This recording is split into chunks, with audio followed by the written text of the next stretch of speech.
Coming up today on the Quarter Hour Podcast, we're going to reveal why in the audio business it's super smart to keep everything, because you never know when one day you may want to recycle, repurpose and reuse every piece of old content you have. You may be surprised where it ends up.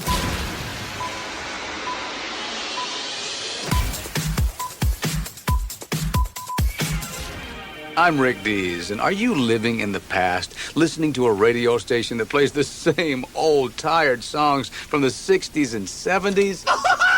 Listen, come on. This Sunday, wake up. Turn on Q103 for the Rick Dees Weekly Top 40 Countdown. We've got the biggest hits, Dees Sleaze. You can win on the Weekly Top 40 Challenge. You won't even miss the Turtles.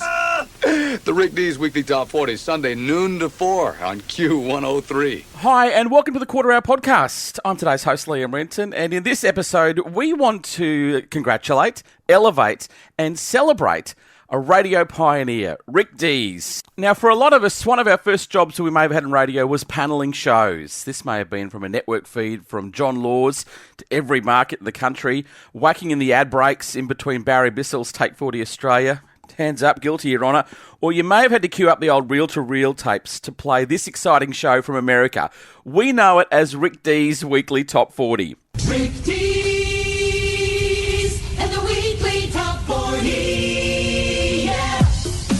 Here we go with number 3, and there's a great story behind this song. It was recorded more than 2 years ago, and nothing happened. And then last fall, this song was rediscovered by a dance club DJ in Denver, caught on with a local radio station like wildfire, and look what has happened. At number 3, Boy Crazy. It was a cool show. It aired on a lot of odd stereo stations in the 80s, 90s, even the 2000s here in Australia. Rick was just cool. He was a big-name DJ on Kiss FM in LA, and he had his own national countdown show, which was beamed all over the US and eventually beamed around the world. Now, it started as a competitor to Casey Kasem's Top 40 show, the American Top 40. Casey was chart-based, and Rick led heavily on determining his countdown off radio airplay spins, which also gave him a lot of creative license to change things if he needed to, throw in some flashbacks, guest characters. Look, it was just a fun countdown show. Now, countdown shows have come and gone, and they're all fairly similar.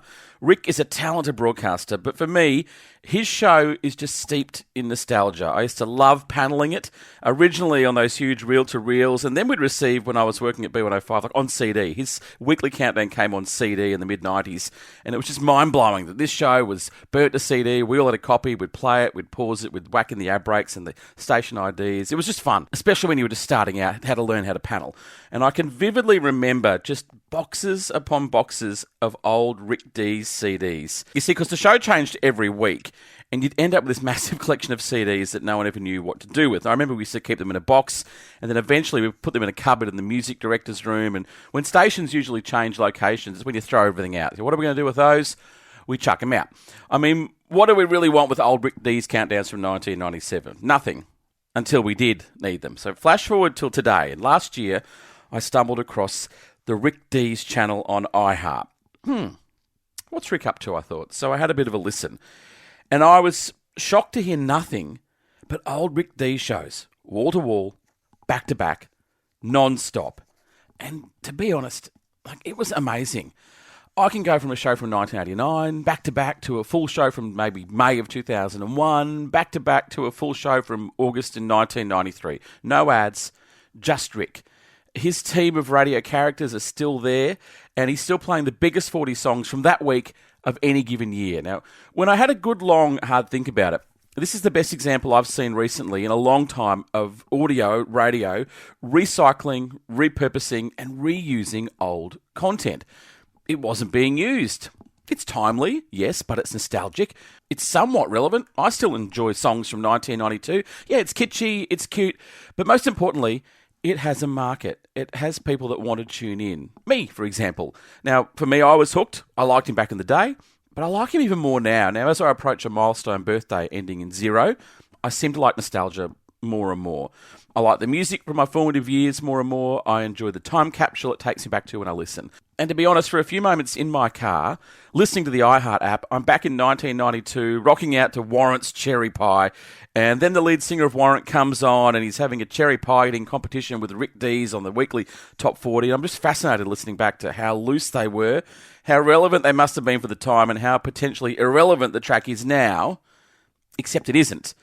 It's taken me on a long journey to a place I can never go back to, and I am loving the Rick Dees channel. Now, I might only tune in here or there. I love that I never know what's going to come up next. I love that I never know what I'm going to hear when I turn on the Rick Dees channel. And I love that Rick is a familiar voice from my youth. I love that I'm transported to a time that I loved. And I actually laugh out loud when I remember paneling particular episodes and hearing that 30 years ago going, I played that when I first started out back in the mid-90s. So I wanted to ask you to think in your own sound library, what have you kept that you could be recycling, repurposing, and maybe even reusing right now? Are you sitting on some gold that may be used today, maybe for an internet channel, an internet radio station, a digital filler somewhere, maybe a lane that has an audience? Now, I totally believe in lanes. Find the lane that has an audience and service it. So I wanted to say well done to the Rick Dees team that has kept hundreds of old countdowns, and well done to iHeart for turning it into an ad-free channel that I can listen to whenever I like. This is Rick Dees Weekly Top 40 Radio, 80s and 90s edition, an iHeartRadio original station. Listen on the free iHeartRadio app for all your music, radio, and podcasts. Free never sounded so good. Hey, it's Rick Dees, and this channel takes me back. How about you? Our favorite weekly Top 40 countdowns from the 80s and the 90s, all commercial-free, right here on iHeartRadio. Now, let's get back to the hits. Now, radio is not the only place I've seen this done. I've seen it done on pay TV for many years. I see Cricket Australia did it, the exact same thing on my Samsung TV. There's a channel called Cricket Gold, and it's a channel that just replays old one-day and test match cricket from the 80s and 90s. Now, I gravitated towards this channel. At least once or twice a week, I'll turn it on when I've got nothing else to do. And I'm excited to re-watch a game from Australia v Pakistan from 1992, the World Cup of whenever it was. Look, it's a lane, and I'm their target, and I love it. So if I was to spitball locally, where aren't we doing the same thing? Maybe a Martin Malloy channel. They punched out 2 hours a day for many years. A comedy channel that just played the best bits of Martin Malloy. Could be done. Why not? It was hilarious back in the day. Some of us may find it hilarious now. How many Take 40 Australia episodes are laying around? Same, but different. Why couldn't we do the exact same thing on Australian radio and have Barry Bissell on loop playing the countdown from 1992 or the countdown from 1987? I mean, they have Christmas radio channels running 24/7 all year round. Why can't we have the best of Cactus replayed on Ugly Phil's overnight show on 2GB at 2 o'clock every morning? We're tuning in to see what we were talking about in politics back in 1998. Old concerts you may have recorded over the years. You may have been recording live bands for the last 20 years that came to your show, and you've got dozens, hundreds of live tracks. Could that be a late night show? Could it be a Sunday morning show? Where could you now repurpose that content? So if there's content there, maybe you should consider recycling, repurposing, and reusing. And we would like to say from this podcast to Rick Dees and his current team, we just want to congratulate, elevate, and celebrate your idea. Rick Dees Radio, 24/7, old countdowns, on a loop, 30 years on, is as good, if not better now, because how it makes me feel now, differently to how it made me feel back then. Just an idea. What can you recycle, repurpose, and reuse from your audio bank today?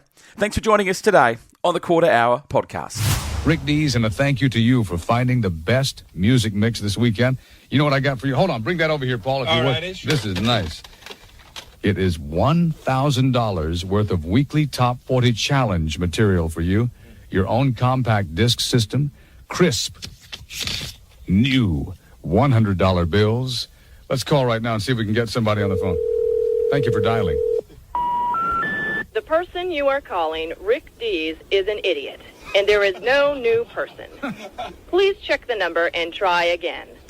Operator 696.